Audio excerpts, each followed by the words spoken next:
서울 외곽의 작은 마을. 낙엽이 거리를 수놓는 11월의 어느 아침이었습니다. 다음 주부터 새로운 어르신 댁에 가시게 됐어요. 요양센터 팀장 이미경의 말에 김순자 요양보호사는 고개를 끄덕였습니다. 벌써 이 일을 시작한 지 3년째. 남편을 먼저 보내고 자식들은 다 도시로 떠난 뒤 순자 씨는 이 일로 하루하루를 채워가고 있었습니다. 강태수 어르신이신데 올해 72이세요. 전직 중학교 교장 선생님이시고 혼자 사세요. 그런데 좀 까다로우신 편이에요. 벌써 3분이나 바꾸셨거든요. 성격이 꼼꼼하시고 원칙을 중시하시는 분이라 다들 힘들어 하시더라고요. 첫 방문날 순자 씨는 깔끔하게 정돈된 단독주택 앞에 섰습니다. 대문 옆에는 강태수라고 적힌 목패가 단정하게 걸려 있었습니다. 초인종을 누르자 정확히 10초 후 문이 열렸습니다. 시간 정확하시네요.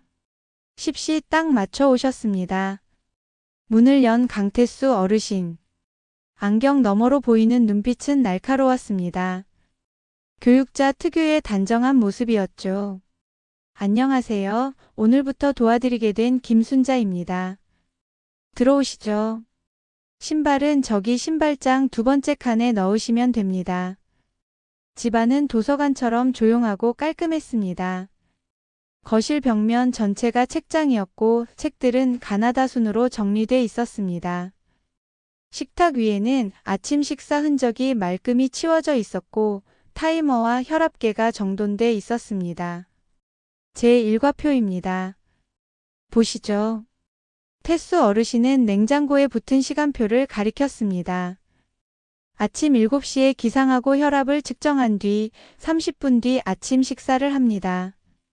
9시부터 1시간 동안 독서를 하고 10시에 요양보호사가 방문합니다. 정오에 점심 식사, 오후 2시에는 산책, 저녁 7시 저녁 식사, 밤 10시 취침. 모든 것이 분 단위로 정확하게 기록돼 있었습니다. 규칙적인 생활을 하셔야 건강에 좋으시잖아요. 네. 정말 철저하시네요. 교직 생활 40년을 했습니다. 학생들에게도 항상 강조했죠. 규칙과 원칙이 사람을 만든다고요. 순자 씨는 긴장했습니다. 이전 어르신들과는 확실히 다른 분위기였습니다. 점심 준비는 제가 할까요? 냉장고 안에 오늘 식단표가 있습니다. 거기 적힌 대로 해주시면 됩니다. 냉장고를 열자 깔끔한 글씨로 적힌 메모가 붙어 있었습니다.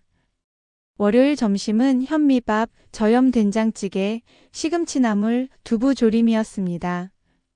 당뇨와 고혈압이 있으셔서 염분 조절이 중요합니다. 알겠습니다. 순자 씨는 부엌으로 향했습니다. 모든 조리도구가 제자리에 정리돼 있었고 양념통에는 라벨이 붙어 있었습니다. 점심을 준비하는 동안 태수 어르신은 거실에서 책을 읽고 있었습니다.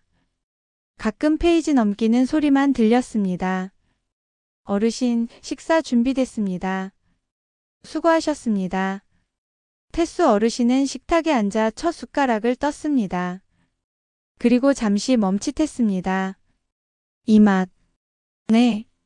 아무것도 아닙니다. 잘 먹겠습니다. 하지만 순자 씨는 보았습니다. 태수 어르신의 눈빛이 잠시 흔들리는 것을. 식사 후 설거지를 하는데 태수 어르신이 조용히 말했습니다. 김 선생님. 네. 고맙습니다. 된장찌개. 집사람이 끓여주던 맛이 났습니다. 그 순간 순자 씨는 깨달았습니다.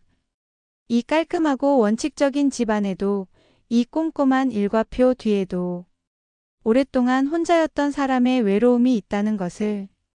부인께서는 5년 전에 췌장암으로 교직 생활 은퇴하고 이제 함께 여행도 다니려 했는데 태수 어르신은 더 이상 말하지 않았습니다. 한 달이 지났습니다. 월, 수, 금, 오전 10시 정각. 순자 씨가 방문할 때마다 태수 어르신의 표정은 조금씩 부드러워졌습니다. 어르신 혈압 체크할게요. 네. 그나저나 김 선생님. 네. 너무 격식 차리지 마세요. 편하게 말씀하셔도 됩니다. 순자 씨는 놀랐습니다. 첫날의 딱딱한 모습과는 달랐습니다. 선생님도 혼자 사세요? 네. 남편이 5년 전에 아들, 딸은 다 서울에 있어요. 그렇군요. 나도 마찬가지입니다.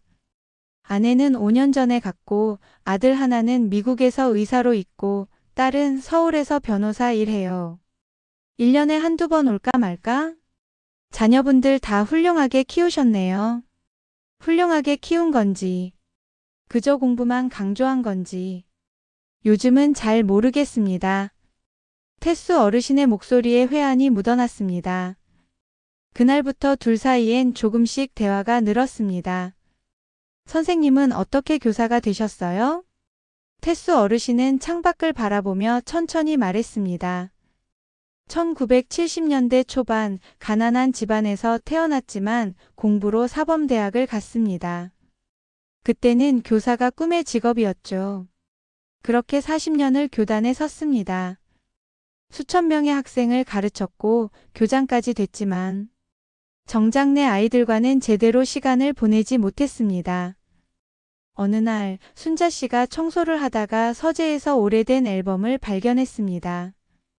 선생님, 이거. 아, 그건 아내와의 사진들입니다. 앨범을 펼치자 젊은 시절의 태수 어르신과 아내의 모습이 보였습니다. 결혼식 사진, 여행 사진, 아이들과 함께한 사진. 부인께서 정말 아름다우셨네요. 고등학교 동창이었습니다. 대학 졸업하고 바로 결혼했죠. 40년을 함께 했는데 갑자기 암 진단을 받고 6개월 만에 마지막에 아내가 나보고 혼자 외롭게 살지 말라고 했습니다. 누군가 만나서 행복하게 살라고. 하지만 어떻게 그럴 수 있겠습니까? 순자 씨도 모르게 손수건을 꺼내 건넸습니다. 우리 남편도 마지막에 똑같은 말을 했어요. 순자야, 너무 외롭게 살지 말라고. 두 사람은 그렇게 서로의 상처를 조금씩 나누기 시작했습니다. 어느 금요일 오후였습니다. 김 선생님, 내일 토요일인데 혹시 시간 되면 같이 서점에 갈 수 있을까요? 새로 나온 책을 사고 싶은데 혼자는 좀. 네, 그건 근무 시간이 아닌데. 아, 그럼 괜찮습니다. 괜한 부탁을.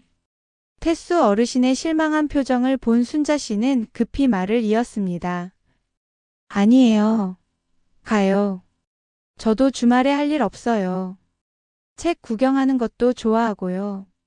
그 순간 태수 어르신의 얼굴에 오랜만에 환한 미소가 번졌습니다. 토요일 아침 순자 씨는 거울 앞에서 한참을 머뭇거렸습니다. 왜 이러는지 모르겠지만 평소보다 조금 더 신경 써서 옷을 골랐습니다. 옅은 연보라색 블라우스에 베이지색 카디건. 서점에서 만난 태수 어르신도 달랐습니다. 깔끔하게 면도를 하고 다림질한 셔츠에 캐주얼 재킷을 입고 있었습니다. 오늘 멋지시네요, 선생님. 선생님도. 오늘 좀 다른 것 같습니다. 두 사람은 어색하게 웃으며 서점으로 향했습니다. 서점 안에서 태수 어르신은 문학 서적 코너로 갔고 순자 씨는 요리책을 보다가 함께 합류했습니다. 이 시집 어떻습니까? 같이 읽어볼까요? 시집이요? 네, 나태주 시인의 풀꽃. 이 나이에 읽으니 또 다른 의미로 다가오더군요. 태수 어르신이 시집을 펼쳐 한 구절을 읽었습니다. 자세히 보아야 예쁘다. 오래 보아야 사랑스럽다. 너도 그렇다. 좋은 시네요. 그렇죠? 한 권 더 사서 선생님께 드려도 될까요? 네, 괜찮아요. 아닙니다. 선물하고 싶습니다. 서점을 나온 두 사람은 근처 카페로 향했습니다. 카페에 앉아 창밖을 바라보는데 태수 어르신이 조심스럽게 말했습니다. 김 선생님. 네. 요즘 아침에 눈 뜨는 게 기다려집니다. 선생님이 오시는 날이면 더 그렇고요. 순자 씨의 가슴이 쿵 내려앉았습니다. 선생님, 이상한 말 같지만 이 나이에 이런 감정을 느낄 줄 몰랐습니다. 그때 순자 씨의 핸드폰이 울렸습니다. 센터장이었습니다. 전화를 받은 순자 씨의 얼굴이 굳었습니다. 선생님, 센터에서 저보고 다른 어르신 댁으로 옮기래요. 강 선생님 댁은 새로 오시는 분이. 뭐라고요? 태수 어르신의 목소리가 떨렸습니다. 규정상 한 곳에 6개월 이상은 안 된대요. 저도 몰랐어요. 그럼 선생님은 이제 안 오신다는 겁니까? 다음 주부터 다른 분이 오신대요. 두 사람은 말없이 창밖을 바라보았습니다. 그 무렵 같은 동네 한의원에서 최정희는 원장과 상담을 하고 있었습니다. 정희 씨, 요양보호사 자격증 따신 거 축하드려요. 감사합니다, 원장님. 이제 제대로 일을 시작하려고요. 정희 씨는 15년 전 남편을 교통사고로 먼저 보낸 후 홀로 한약방을 운영하며 살아왔습니다. 최근에 요양보호사 자격증을 땄고 본격적으로 일을 시작하려던 참이었습니다. 그리고 강태수 어르신과는 특별한 인연이 있었습니다. 다음 주 월요일 순자 씨가 태수 어르신 댁에 도착했을 때 거실에 낯선 여자가 앉아 있었습니다. 어머, 순자 씨. 정희 씨? 최정희였습니다. 동네에서 한약방을 운영하는 정희 씨를 순자 씨도 알고 있었습니다. 정희 씨, 여기는 왜? 아, 태수 씨 뵈러 왔어요. 오랜만에. 태수 어르신이 설명했습니다. 정희 씨는 제 아내의 고등학교 친구입니다. 아내 생전에도 자주 왕래했었죠.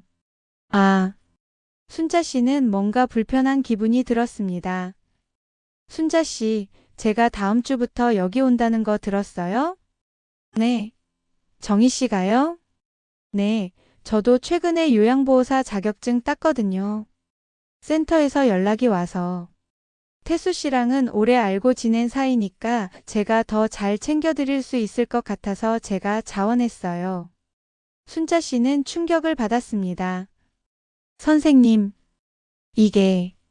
태수 어르신도 당황스러운 표정이었습니다.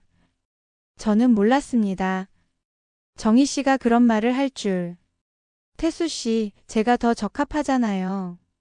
언니도 저한테 부탁했었고. 태수 씨 건강 상태도 제가 더 잘 알고 한약도 지어드릴 수 있고. 순자 씨는 말없이 부엌으로 가서 점심을 준비했습니다.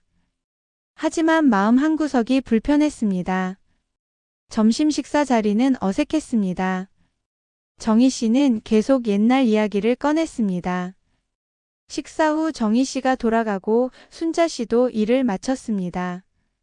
선생님, 그럼 이제. 김 선생님, 잠깐만요. 태수 어르신이 순자 씨의 손을 잡았습니다. 저는 정희 씨가 오는 걸 원하지 않습니다. 하지만 센터에 말해보겠습니다. 선생님이 계속 오셔야 한다고. 며칠 뒤 태수 어르신의 아들 준혁이 미국에서 급히 한국에 왔습니다. 아버지, 건강 상태 보고서 받았어요. 혈당이랑 혈압이 계속 오르락 내리락 한다고. 무슨 일 있으세요?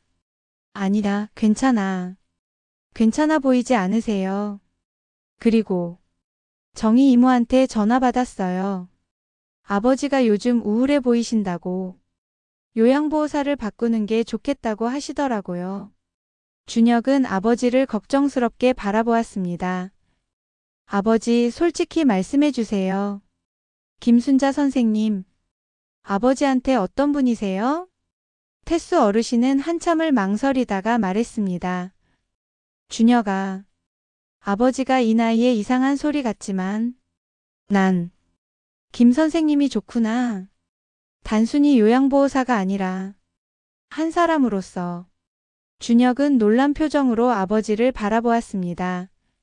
아버지, 너희 어머니 돌아가시고 5년. 난 그냥 기계처럼 살았어. 규칙대로, 원칙대로. 그런데 김 선생님을 만나고 나서 다시 살아있다는 게 느껴지더구나. 아버지, 진심이세요? 그래. 하지만 정희 씨가 오겠다고 하니 난 거절할 명분이 없었어. 너희 어머니 친구이기도 하고. 준혁은 고민에 빠졌습니다. 그날 밤 준혁은 정희 씨를 따로 만났습니다. 이모, 솔직히 여쭤봐도 될까요? 뭐든지 물어봐. 이모는 우리 아버지를 어떻게 생각하세요? 정희 씨는 잠시 망설이다가 대답했습니다. 준혁아, 이모가 솔직히 말할게. 난 태수 씨를 좋아해. 너희 엄마 생전에도 그랬어. 미안해. 하지만 사실이야. 김순자 씨는 겨우 몇 달 만난 사람이잖아. 난 태수 씨를 30년 넘게 알았어. 준혁은 충격을 받았습니다. 집으로 돌아와서 아버지에게 말했습니다. 아버지, 정희 이모를 받아들이시는 게 어떨까요? 뭐, 정희 이모도 아버지를 좋아하신대요. 오래 알고 지낸 사이고. 제 생각엔 그게 더 나은 것 같아요. 태수 어르신은 아들의 말에 깊은 상처를 받았습니다. 다음 날 순자 씨에게 센터에서 연락이 왔습니다. 순자 씨, 강태수 어르신 댁 교체 확정됐어요. 다음 주 월요일부터 최정희 씨가 가시게 됩니다. 순자 씨는 마지막으로 태수 어르신을 만나러 갔습니다. 선생님, 김 선생님, 미안합니다. 제가, 제 아들이, 괜찮아요. 어차피, 규정이니까요. 두 사람은 말없이 마주 보았습니다. 선생님, 저는 선생님과 함께한 시간이 정말 행복했어요. 저도 김 선생님 덕분에 다시 살아있다는 걸 느꼈습니다. 그때 초인종이 울렸습니다. 정희 씨였습니다. 순자 씨, 미안해요. 하지만 제가 태수 씨를 더 오래 알았으니까 순자 씨는 더 이상 참을 수 없었습니다. 정희 씨, 사랑은 시간으로 재는 게 아니에요. 그 말을 남기고 순자 씨는 집을 나섰습니다. 2주가 지났습니다. 태수 어르신의 집에는 이제 정희 씨가 드나들었습니다. 하지만 태수 어르신은 날이 갈수록 기운이 없었습니다. 태수 씨, 식사하세요. 고맙습니다. 그런데 입맛이 없습니다. 태수 어르신은 침실로 들어가 서랍에서 시집을 꺼냈습니다. 순자 씨에게 선물하려고 샀던 나태주 시인의 풀꽃. 눈물이 흘렀습니다. 정희 씨는 태수 어르신의 상태가 심상치 않다는 것을 느꼈습니다. 태수 씨, 순자 씨 생각나세요? 태수 어르신은 대답하지 않았습니다. 태수 씨, 제가 솔직히 말씀드릴게요. 사실은 저 태수 씨 좋아했어요. 언니 생전에도. 언니 돌아가시고 나서는 더. 그래서 요양보호사 자격증도 따고 순자 씨 대신 제가 오겠다고 했어요. 태수 어르신은 놀라 정희 씨를 바라보았습니다. 하지만 보세요. 지금 태수 씨 상태가 더 안 좋아졌잖아요. 제가 아무리 잘해드려도 소용없어요. 태수 어르신이 일어섰습니다. 정희 씨, 미안합니다. 하지만 저는 김 선생님이 좋습니다. 그게 중요한 게 아닙니다. 마음이란 게 시간으로 재는 게 아닙니다. 그날 밤 태수 어르신은 갑자기 쓰러졌습니다. 정희 씨가 급히 119를 불렀습니다. 병원 응급실. 태수 어르신은 저혈당 쇼크로 실려왔습니다. 보호자분, 환자분이 식사를 거의 안 하신 것 같은데요. 당뇨 환자분은 규칙적인 식사가 생명입니다. 준혁이 급히 병원으로 왔습니다. 그때 병실 문이 열리고 순자 씨가 뛰어들어왔습니다. 선생님, 센터에서 연락을 받고 급히 온 것이었습니다. 순자 씨, 태수 어르신이 희미하게 눈을 떴습니다. 선생님, 여기 있어요. 괜찮으세요? 순자 씨가 태수 어르신의 손을 잡았습니다. 준혁은 그 장면을 보며 깨달았습니다. 순자 선생님, 제가 잘못 생각했습니다. 아버지가 진짜 필요하신 분은 선생님이셨네요. 정희 씨도 조용히 말했습니다. 순자 씨, 태수 씨, 두 분 축하. 제가 욕심이 과했어요.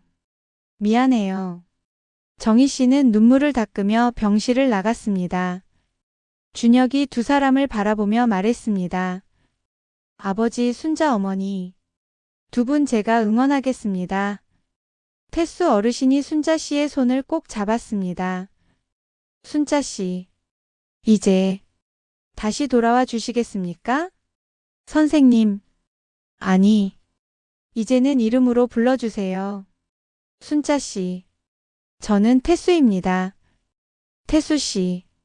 두 사람은 눈물을 흘리며 서로를 바라보았습니다. 한 달 뒤 태수 어르신은 완전히 회복했습니다. 순자 씨의 딸 지은이 어머니를 찾아왔습니다. 엄마, 제가 강 선생님 뵙고 싶어요. 저녁 식사 자리에 네 사람이 모였습니다. 태수 어르신, 순자 씨, 그리고 지은과 준혁. 어머니, 우리 아버지 잘 부탁드립니다. 지은이 어머니를 보며 말했습니다. 엄마, 제가 처음엔 걱정했던 거 죄송해요. 근데 엄마 얼굴 보니까 알겠어요. 정말 행복하시구나. 아빠도 원하셨을 거예요. 고마워, 딸. 태수 어르신도 아들에게 말했습니다. 준혁아, 네 어머니. 너무 미안한 일 같지 않니? 준혁은 고개를 저었습니다. 아니에요, 아버지. 어머니도 원하셨을 거예요. 제가 어머니 무덤에 다녀왔어요. 말씀드렸어요. 아버지가 좋은 분 만나셨다고. 태수 어르신의 눈에 눈물이 고였습니다.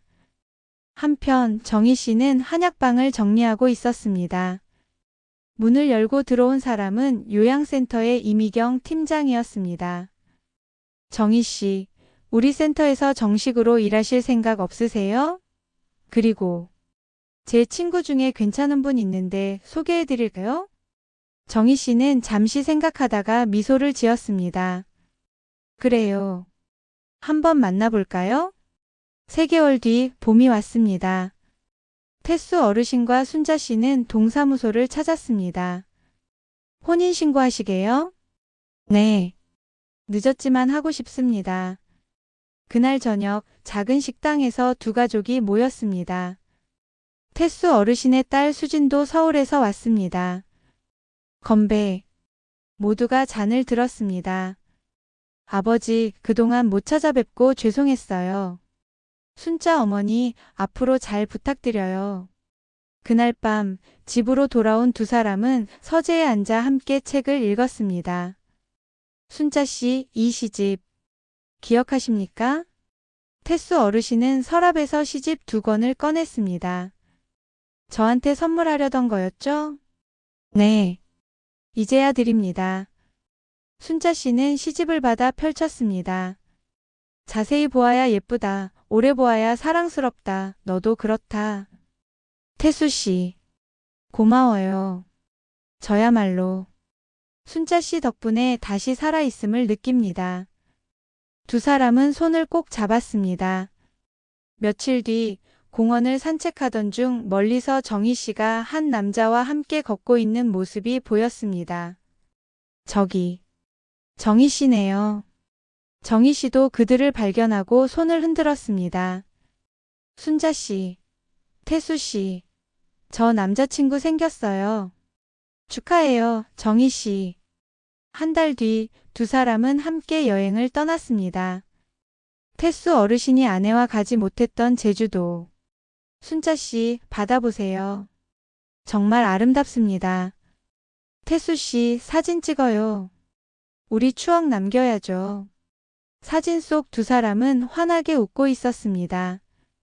그날 밤 두 사람은 베란다에 앉아 별을 바라보았습니다.